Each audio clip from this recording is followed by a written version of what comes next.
All the spoiling then which Rome was exposed to in the recent calamity, all the slaughter, plundering, burning, and misery, was the result of the custom of war.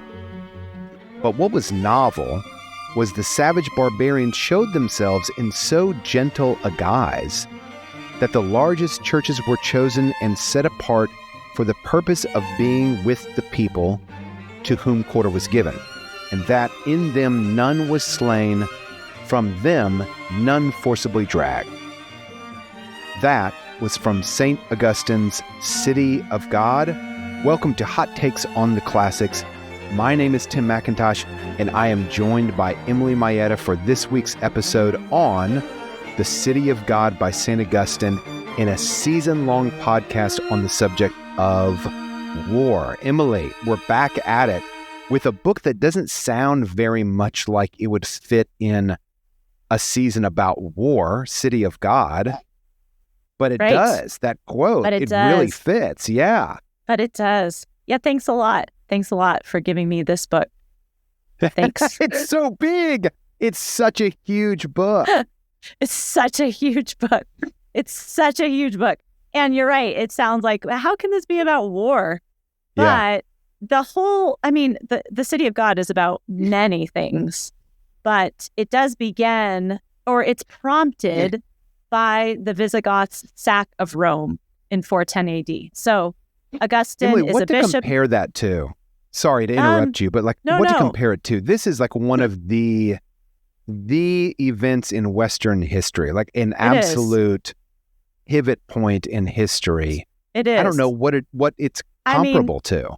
I don't think, do we have anything to compare it to? You could compare it to the collapse of communism, but no, because that was like 80 years, right? We're talking about... Right, that was 80 years. We're talking 1,000 years. Yes, right. Exactly. Is there anything to compare it to? I don't think there is.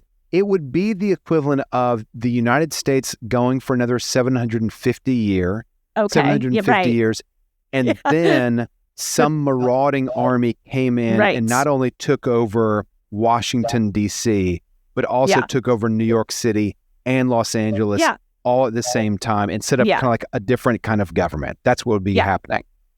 There is, I don't think, anything to compare it to. So when we sometimes feel plagued by our own pressing troubles, it's great to read this in a year with an election. It's really great to read this. We can kind of think, we really haven't faced anything quite as devastating as the fall of Rome, Right. So, but this book, it's not just about war. It's about the city of God and how the city of God is in contrast to the city of man. But in it, he talks about the foreknowledge of God. He talks about how women should be treated if they've been raped. He talks about why Rome fell. He talks about everything. And he has even things to say about actors. So, Tim, I know you've been an actor. Yeah, I have. Before we get into war, do you know what Augustine thinks about actors? I kind of remember this. He does not like actors, does he? He sure doesn't. So in his long and exhaustive account about why Rome fell, he has this little aside about actors. Can I read it to you? I can't wait to hear this. Yeah, please. For when I hear that if any Roman citizen chose the stage as his profession, he not only closed himself to every laudable career, but even became an outcast from his own tribe, I cannot but exclaim, this is the true Roman spirit. This is worthy of a state jealous of its reputation. But then someone interrupts my rapture by inquiring with what consistency players are debarred from all honors, while plays are counted among the honors due the gods. Go figure, he says. So there you go.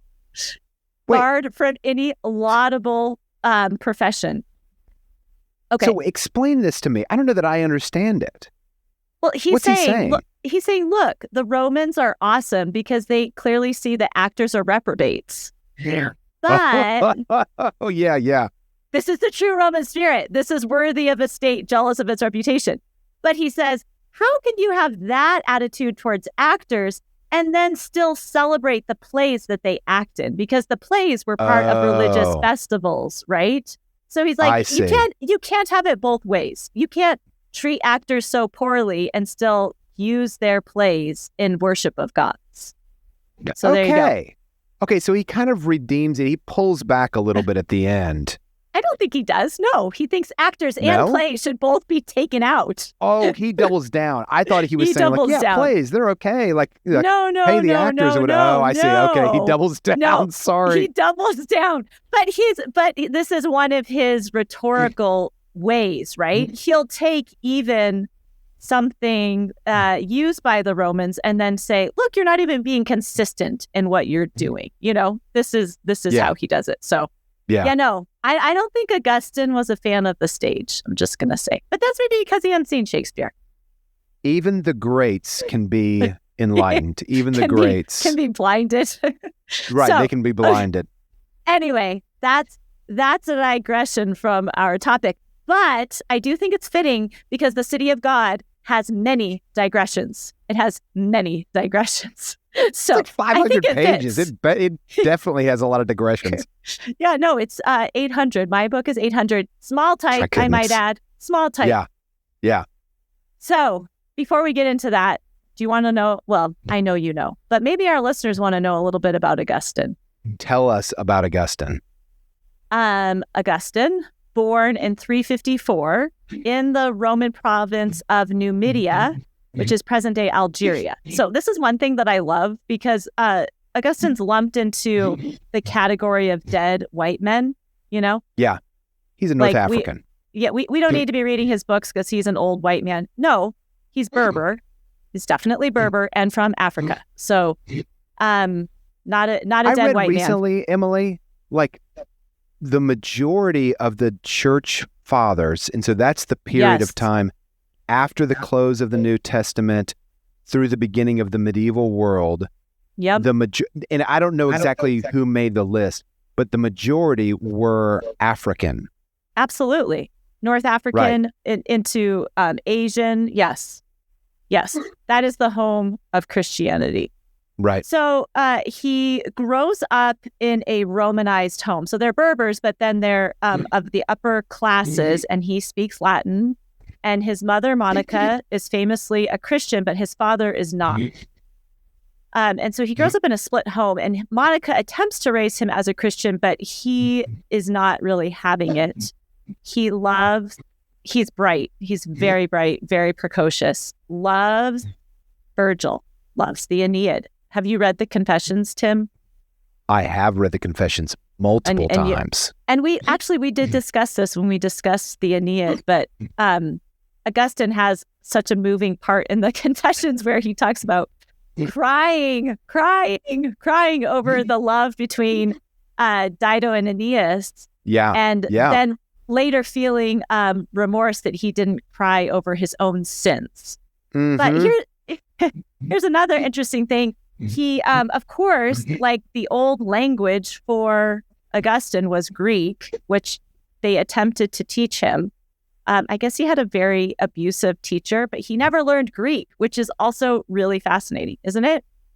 It is fascinating considering he makes so many comments on the Greek New Testament that he never learned Greek. Yeah. That's kind of precursor to the medieval world is reading a New Testament translation into Latin. So Latin is the language of the Roman Empire. It becomes a problem when the East kind of meets the West in the church setting, but that's another story for another time. Yeah, Augustine was not great with Greek. No, and it does follow the path that the West will follow, right? Because Greek really falls out of knowledge for some time. Like Boethius is kind of the last big Greek speaker in the West. So anyway, but he loves Latin, and he's a master of the Latin language. He really is. He writes beautiful Latin. So he does. He's precocious. He's eager. He goes to Carthage. He studies rhetoric. He is a master. I mean, he's a master. And he becomes a Manichaean, which is a Gnostic religion of the ancient world that focused on the split between the material and the spiritual world. And it factors much into his later thinking, because he's really always trying to understand, how does the material and the spiritual world, how do they coincide? How do they adhere? How do they stick together? Because he really worked against the Manichaeism that he had embraced for so long. So explain Manichaeism. The spiritual world is to be sought. The material world is of necessity debased, not worthy of the spiritual. So polluting. Yeah. And it not only is not worthy of the spiritual, it keeps you from it. So you seek enlightenment through these teachers who will lead you into deeper spiritual realities. And he thought that was great for a long time. But eventually he becomes a Christian, which you should read about if you've never read about his conversion. And then he becomes a priest, and then he becomes a bishop. So he is a bishop in Hippo, best bishoprics name, best name for a city, Bishop of Hippo. Yes, it is. Yes. Isn't it? And he is there when the Visigoths sack Rome. So that is the setting for where he writes the City of God. This is crazy. Do you know how much he wrote? Like all told, books, essays, sermons, etc. Yeah, I have no idea, but I know it was a ton. I don't know how many books he wrote, sermons he wrote, but I have a feeling, Emily, it is an absolute ton. It is an unbelievable amount of 5 million words. Oh my goodness. He is said to have written. Yeah. And the thing that's fascinating about it, or his process of writing, he did it with scribes. And one account I read said that he would be working on multiple works at a time. So he would have scribes, and he would give one scribe a sentence, and then he'd go to the next scribe and give another scribe a sentence, and then he'd go to the next scribe and give the next scribe a sentence on 3 different topics. That is just unbelievable. Amazing. That's amazing. So it's amazing. Yeah. But the City of God is considered to be his crowning achievement. It's huge. I mean, and it is just massive in sort of what it covers. So he starts out defending the City of God against the City of Man, but within that scope, it involves theology, philosophy, history, even geography, the role of actors within a society. So much. But it is also the place where the beginnings of just war theory enter the West. So I'm sure you've heard of just war, Tim. I have. And what a just war is. And it really gets developed by Aquinas, but the roots of it start here. Yeah. Is there such a thing as doing war ethically? And it is a profoundly difficult topic. I think Augustine and Thomas Aquinas, 1,000 years later, are kind of best remembered for their, the best articulation of Christian just war theory. But man, what a tricky subject. What a tricky subject. And it's been used really poorly throughout Christian history to justify things that are not just.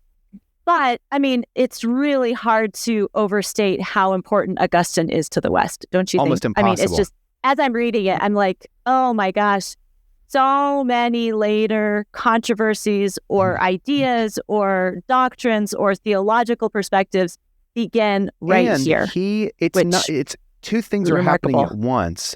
The Visigoths are sacking Rome, and Christians, I don't want to steal your thunder. Maybe you're going to go into this, Emily. Don't steal my thunder. The Christian church has only been around for 300 years. So there isn't like a ton of history to look back on and say, how do we handle this? And so a lot of Christians are looking at the fall of Rome as a significant threat to them because the church has grown up in the Roman Empire. And of course, the church is like spread far to the east, but for so many Western Christians, the fall of the capital of the Roman Empire is a terribly daunting moment. And so Augustine comes in and he's like, we should put our eyes on the city of God. The city of man will always be temporal, will always be polluted. And so what happens is, like, history kind of pivots on his answer, and we go into the beginning of the medieval world, where the popularity of Christianity and the establishment of the church become this sort of foundational issues for Europe for 1,000 years, if not more. And Augustine's answer in this book is so instrumental in formulating what that foundation is going to look like. Absolutely. Yeah, I mean, and I think it's really important to remember that the city of God, because I think this gets confused in later history for Christians, the city of God is written after Constantine issues the Edict of Milan. So Christianity is within a quote unquote Christian society, right? And Augustine is writing it in the midst of that and saying, look, no matter how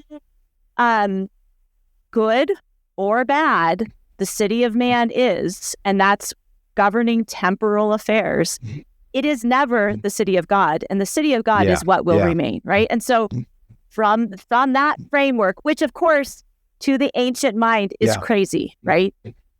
That's a crazy statement, because for better or for worse, religion is of one piece with civic obligation. I mean, that's part of the problem with Christianity and the Roman Empire, right? Is that Christianity is interrupting that way of life. And Augustine is saying, yes, I am. I mean, well, I'm not going to give my hot take now, but Augustine, he is an earth shatterer. I mean, he's an earth shatterer to the things that he says in here. So what does he say about war? Well, okay, just war is a big deal, but he is also talking about, I mean, so he's got a couple of things he's dealing with. He's dealing with Romans who are unhappy with the Edict of Milan, who are unhappy that the old gods are not being worshipped, who say, this happened because the gods are mad. This happened because the gods are mad. So all of this sacking and looting and war is the result of us not placating the gods with their festivals. So he has those people to answer to. But then he also has the Christians who say, how could God have let us suffer? How could he have let us suffer? If we really did believe in him, why didn't he spare us of this? So he's got sort of two things that he has to answer.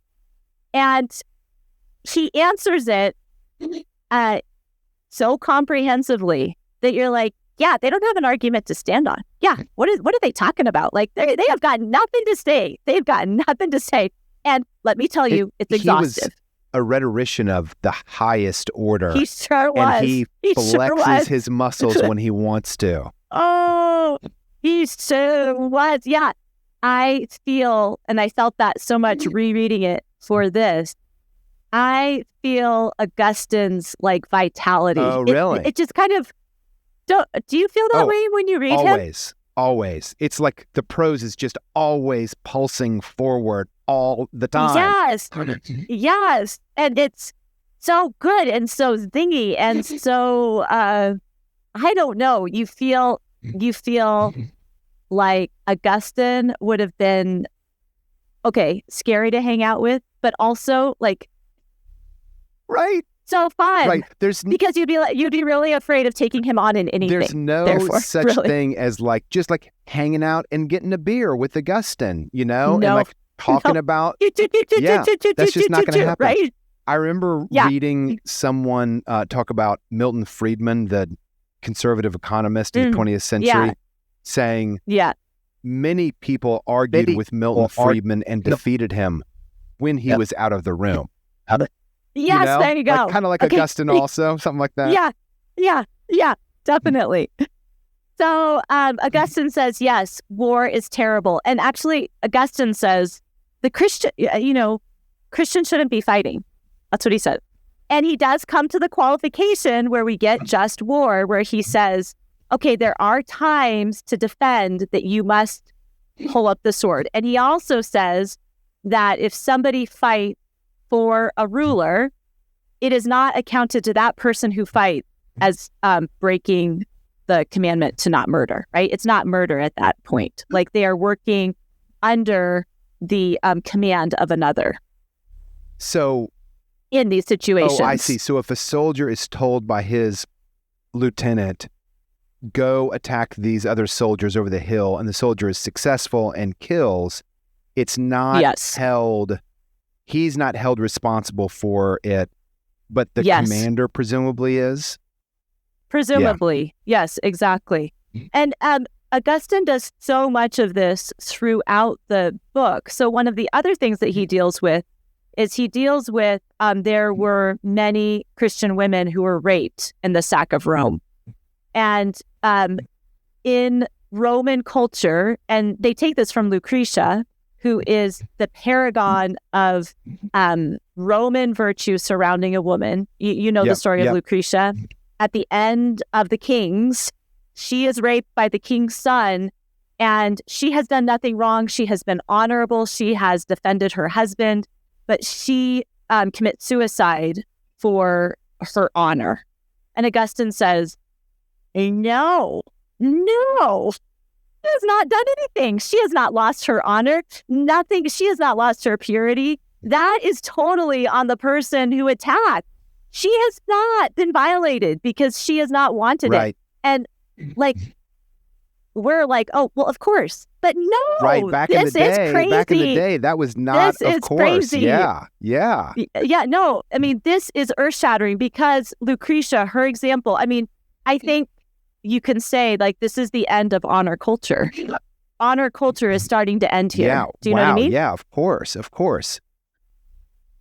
He has this quote. He says, and therefore a woman who has been violated by the sin of another and without the consent of her own has no cause to put herself to death. And in fact, he says the greater sin would be to put herself to death because that's taking her own life. It really is. This is one of those things, like we just read it today, 1700 years later, as commonsensical. It's not, historically speaking, commonsensical.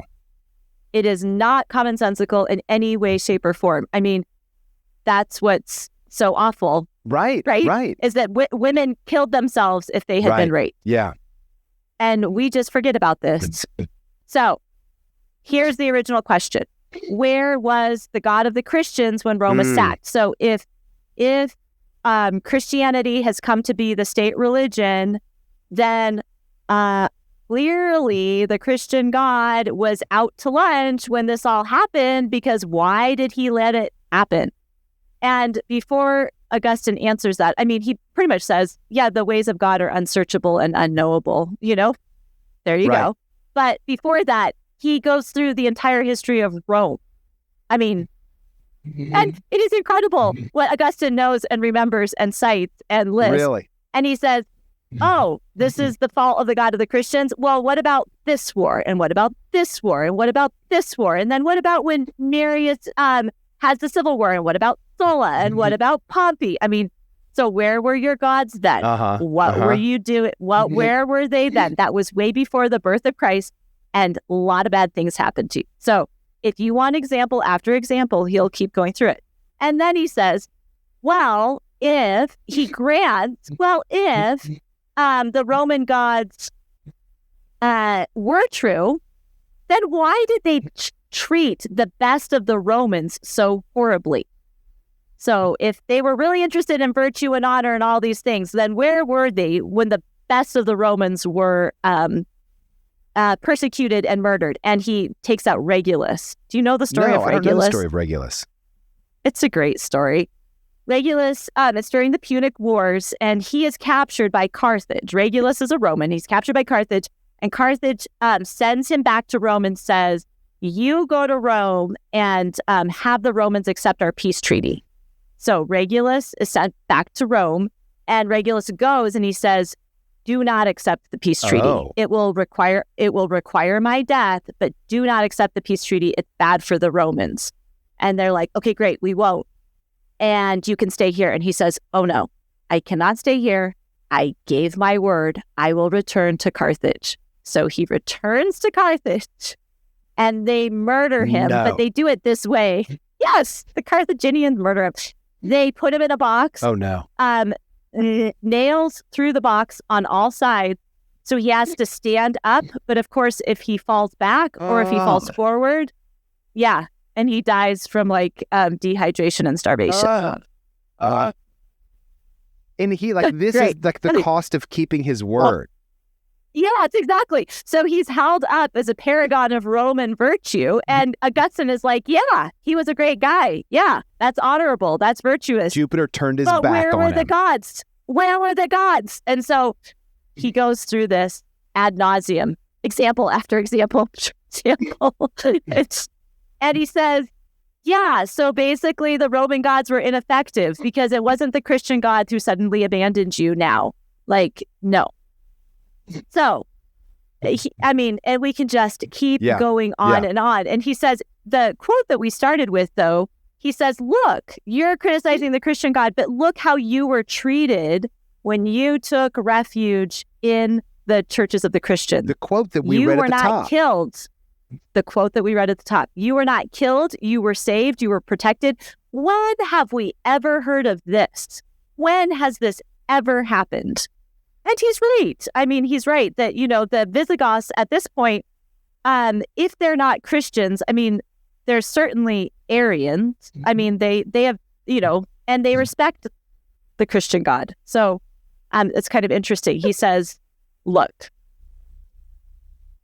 you have it good because of the Christian God. Explain Arianism, Emily.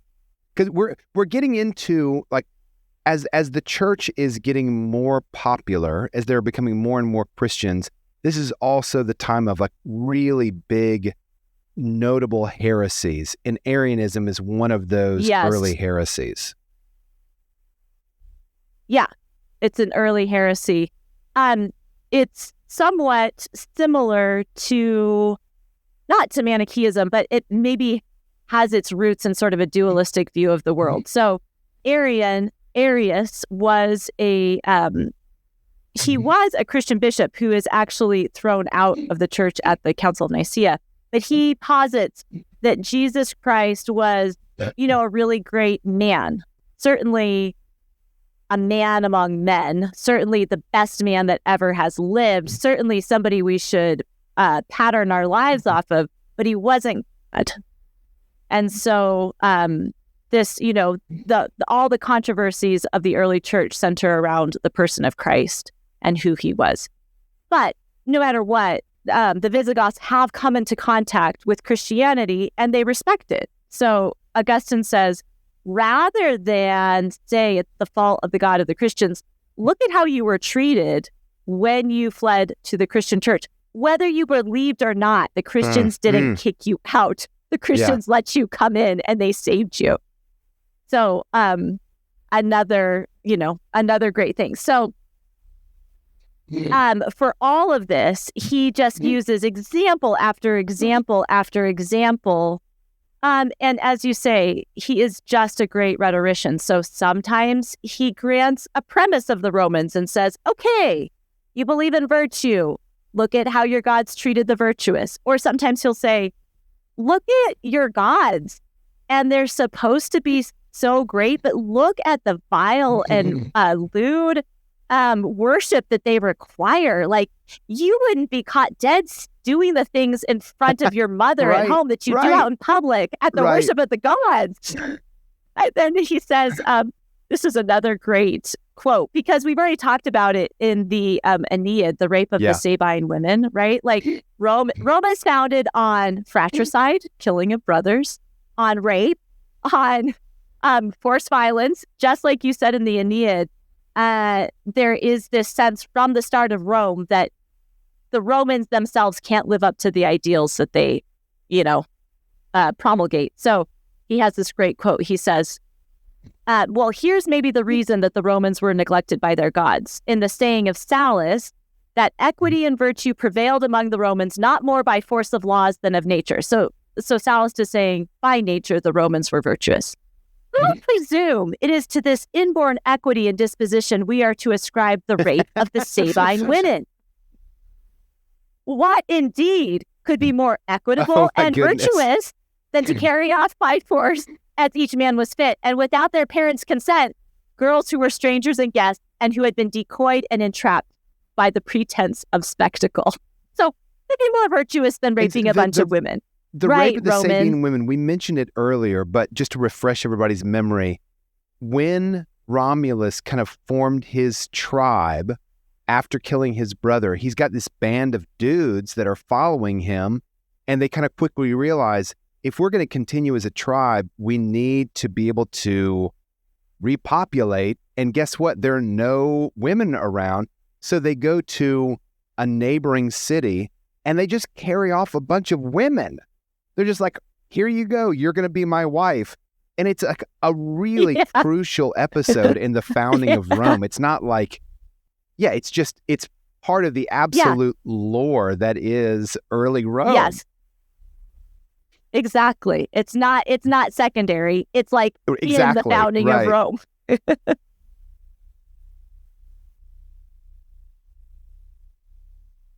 So the rape of the Sabine women, it's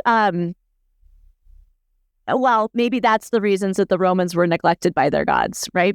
So anyway, we go on, and he talks, and through all of this, he is taking to task the Roman Empire. I mean, he's never so dogmatic that he says Rome should just be thrown out, because he recognizes the virtuous citizens of Rome, like Regulus, and he recognizes that the Romans are virtuous when they despise actors, and he recognizes that the Romans are virtuous when they do X, Y, and Z. But he's always calling them to task. It's like, you don't live up to what you have said, and frankly, you have put all of your eggs in the basket of trying to seek after glory, power, honor. And those are all things of the city of man. Those are all things that pertain to the city of man. They do not pertain to the city of God. And let me tell you what the city of God is like. So the last half of the book is really explaining, what is this city of God like? But no matter what, the city of God is not founded on these principles, right? It's founded on the fruits of the Spirit. It's founded on things that the Romans actually don't hold much store by. Yeah. Peacefulness, justice, self-sacrifice, humility. Humility is not a Roman virtue, And Augustine keeps urging his readers, don't get drawn into the city of man. Keep your eyes focused on the city of God, because what does it matter? And he says this at what point? Why do you care about what city you're in or what your government is, as long as they don't force you to impiety, iniquity? What does it matter? It really doesn't matter. He says, for as this life of mortals is concerned, which is spent and ended in a few days, what does it matter under whose government a dying man lives, if they who govern do not force him to impiety and iniquity? So it's a good word in this year of the election, don't you think? That's right. Why do we care? So, do you have anything else to add about the city of God? Are you ready for my hot take? I'm ready for your hot take. I just want to say, listeners who haven't read it before, it probably sounds really intimidating, and it is really intimidating, but it might be kind of like a bedside table book that you can kind of pick up and leaf through, because it's long and it's arduous, but this little compact syllogisms that he uses to argue his points are kind of bite-sized sometimes, and it'll take you back into history. You'll see one of the most powerful Christian rhetoricians of all time, if not the greatest. So intimidating, but don't say no to it. It might be worth a purchase, having it by your bedside table. Absolutely. Yeah, we've read now a few things that are actually pretty, like The Art of War, right? And the Psychomachia, and even, not Prudentius, Plutarch, that come in sort of smaller bite size. But I mean, if Augustine could write this over years and write it one sentence at a time, you can just take it. You can take it in those. You can look at the chapter and say, let's read this chapter on. Emily, I'm dying to hear your hot take. On how the gods. Well, okay. I'm a little worried to give you my hot take because I don't want to be... Okay, I'm just going to say it and then I'll qualify it. I think Augustine is the first woke philosopher of the Western world. I love it. I don't know what it means, but I love it. It's such a hot take. Such a hot take, Emily. What do you mean he's the first woke philosopher? I'm not trying to be controversial. Okay, I just want to qualify this, that I'm not saying it in the way people say it currently, except in the sense that Augustine is really interested in taking down the sacred cows of the Romans. Do you know what I mean? And as I'm reading these different little things that he says, I'm like, gosh, he raises the status of women over and over and over again. He's like, you are not being fair to women. I'm going to read you one of his quotes. This is referring to the Oath of the Horatii, which we've sort of alluded to. So I'm not going to give you that whole background. But in the Oath of the Horatii, the story, one of the girls is married to a man who is killed by her brother. Okay, so that's the setup for the story.